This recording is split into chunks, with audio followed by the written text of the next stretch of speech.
Previous year question answers of chapter electricity.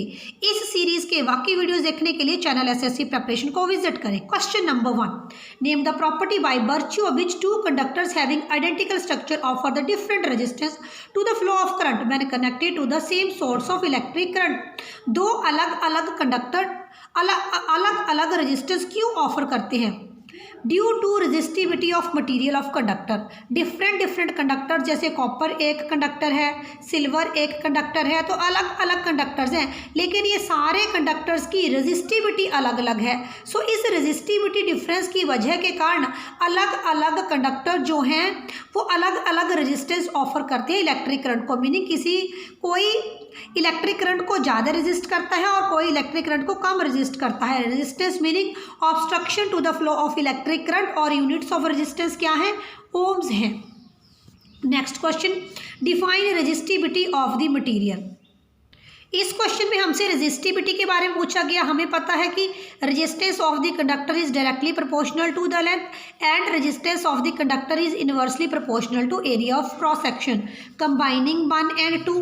तो are की value हमारे पास हो जाएगी L/A, और जब हम प्रोपोर्शनैलिटी हटाएंगे तो आर की वैल्यू हो जाएगी ρL/A। मल्टीप्लाई कर लीजिए, R is equal to ρL/A।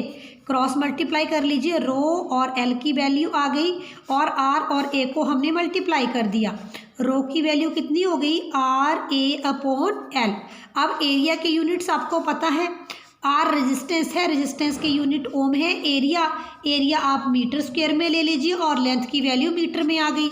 ये हमारे पास बन गया ohm metre into metre upon metre. Metre square को एक्सपेंड कर दिया तो हमारे पास जो स्पेसिफिक रेजिस्टेंस है या रेजिस्टिविटी है, इसके यूनिट्स क्या बन गए? ओम मीटर। तो रो के यूनिट्स हैं ओम metre. A wire of resistivity rho is stretched to 3 times of its length but will be its new resistivity। अब हमें पता है कि resistivity remains unchanged, it does not depend upon the length of the conductor. जो resistivity है इसकी value conductor की length के ऊपर डिपेंड नहीं करती, इसकी वैल्यू डिपेंड करती है nature of material of the wire. तो हमने लेंथ को 3 टाइम्स कर दिया। जब रेजिस्टिविटी जो रो है वो लेंथ के ऊपर डिपेंड नहीं करती है, इट मीन्स अगर हम लेंथ चेंज भी कर दें तो रेजिस्टिविटी के ऊपर कोई इफेक्ट नहीं पड़ेगा। So the value of resistivity will remain same. Resistivity length of wire पे डिपेंड नहीं करती है, नेचर ऑफ वायर के ऊपर डिपेंड करती है, नेचर ऑफ मटेरियल के ऊपर डिपेंड करती है। अगर हम लेंथ को बढ़ा भी दें तब भी उसकी रेजिस्टिविटी है वो अनअफेक्टेड या अनचेंज्ड ही रहेगी। 2 wires of equal length, one is copper and one is nichrome. Which of the following have the same resistance? Which wire will be thicker? 2 wires है, एक वायर है कॉपर की और एक वायर है निक्रोम की। Nichrome wire is thicker than copper wire. जो हमारे पास लेंथ इक्वल है कॉपर और निक्रोम की, तो कह रहा है कि which wire is thicker, nichrome wire ज़्यादा थिकर होगी as comparison to the copper wire. Why do copper and aluminium wires for transmission of electric current? Coppers और एल्युमिनियम वायर्स का यूज़ क्यों होता है इलेक्ट्रिक करंट को कैरी करने के लिए? जो आपका डोमेस्टिक सर्किट है उसमें भी कॉपर वायर्स यूज़ होती है। क्यों? This is because copper and aluminium have low resistivity. Copper और एल्यूमिनियम की रेजिस्टिविटी लो है and they are very good conductors of heat and electricity. So copper wire क्यों डोमेस्टिक सर्किट में use होती है? क्योंकि they are good conductors of heat and electricity, और उनकी रेजिस्टिविटी क्या है? Very low, meaning loss of energy या dissipation of energy is low and current easily flow through the copper wires और aluminium wires. What happens to the resistance of the conductor when its area of cross section is increased? हमें पता है कि resistance of conductor is directly proportional to the length and inversely proportional to the area of cross section. If length is increased, resistance of conductor is increased. If area of cross section is increased, then resistance of the conductor is decreased। क्योंकि ये denominator में लिखा है, अगर denominator को बढ़ाएंगे तो हमारे आंसर छोटे होंगे। सो अगर लेंथ बढ़ाएंगे तो रेजिस्टेंस बढ़ेगी, लेकिन अगर एरिया ऑफ क्रॉस सेक्शन बढ़ाएंगे तो रेजिस्टेंस हमारी क्या होगी? कम होगी। Meaning if area of cross section is increased then resistance is decreased, या हम ये कह सकते हैं कि if area of cross section is decreased then resistance is increased. Next important previous year question answer that can be asked in this examination also. List two characteristics of the material used in electric heater devices. जो electrical heater या heating devices हैं उनकी क्या characteristics है उन materials की. जैसे nichrome wire is used in electric heaters और tungsten is used as a filament in bulbs. तो इनकी क्या विशेषताएं हैं जिसके लिए इनको यूज़ किया जाता है. A heating wire should have high melting point. High melting point होगा हीटिंग, ताकि ड्यूरिंग हीटिंग वो मेल्ट नहीं हो जाए. और इट हैव हाई रेजिस्टिविटी. जितने भी हीटिंग डिवाइसेस हैं उनकी हाई रेजिस्टिविटी है और हाई मेल्टिंग पॉइंट है. हाई मेल्टिंग पॉइंट है ताकि वो ईजिली ऑक्सीडाइज नहीं हो जाए, ईजिली मेल्ट नहीं हो जाए.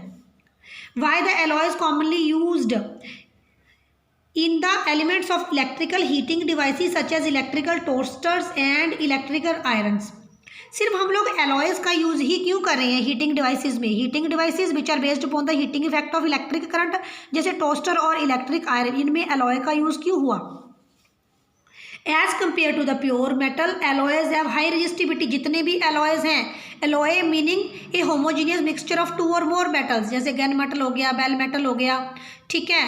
तो जो एलॉय है इनकी हाई रेजिस्टिविटी है and when current is passed through the alloys large amount of heat is produced. तो इनकी रेजिस्टिविटी हाई है और जब करंट पास करेगा एलॉय में से तो large amount of heat produce होती है.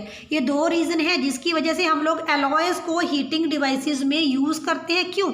हाई रेजिस्टिविटी की वजह से और large amount of heat produce करते हैं जो हमारे पास एलॉयज़ हैं जब उनमें करंट पास होता है. Next important question, define watt hour. How many joules are present in 1 watt hour? Watt hour, it is defined as the unit of electrical energy. Watt hour और kilowatt hour ये units हैं electrical energy के, और 1 watt hour is equal to 3600 joules. But are the units of electric energy watt hour and kilowatt hours. Name the commercial unit of energy. The commercial unit of electrical energy is kilowatt hour. In our electricity bills 1 kilowatt hour is taken as 1 unit. जो हमारे bills हैं, बिजली के bills जो घरों में आते हैं उनमें कौन सा यूनिट यूज़ होता है? उनमें यूनिट यूज़ होता है किलोवाट आवर. तो इलेक्ट्रिकल एनर्जी के दो यूनिट्स हुए, watt hour and kilowatt hours. और 1 वाट आवर में कितने जूल्स होते हैं? 3600 जूल्स. वीडियो कैसे लगा मुझे कमेंट सेक्शन में जरूर बताएं. वीडियो अच्छा लगा है तो वीडियो को लाइक शेयर भी जरूर करें. मैथ साइंस के अदर वीडियोस देखने के लिए चैनल एसएससी प्रिपरेशन को विजिट करें. अगर आप चाहते हैं कि हम लोग ये प्रीवियस ईयर क्वेश्चन आंसर की सीरीज़ कंटिन्यू करें तो आप हमें कमेंट सेक्शन में जरूर बताएं. Thanks for watching.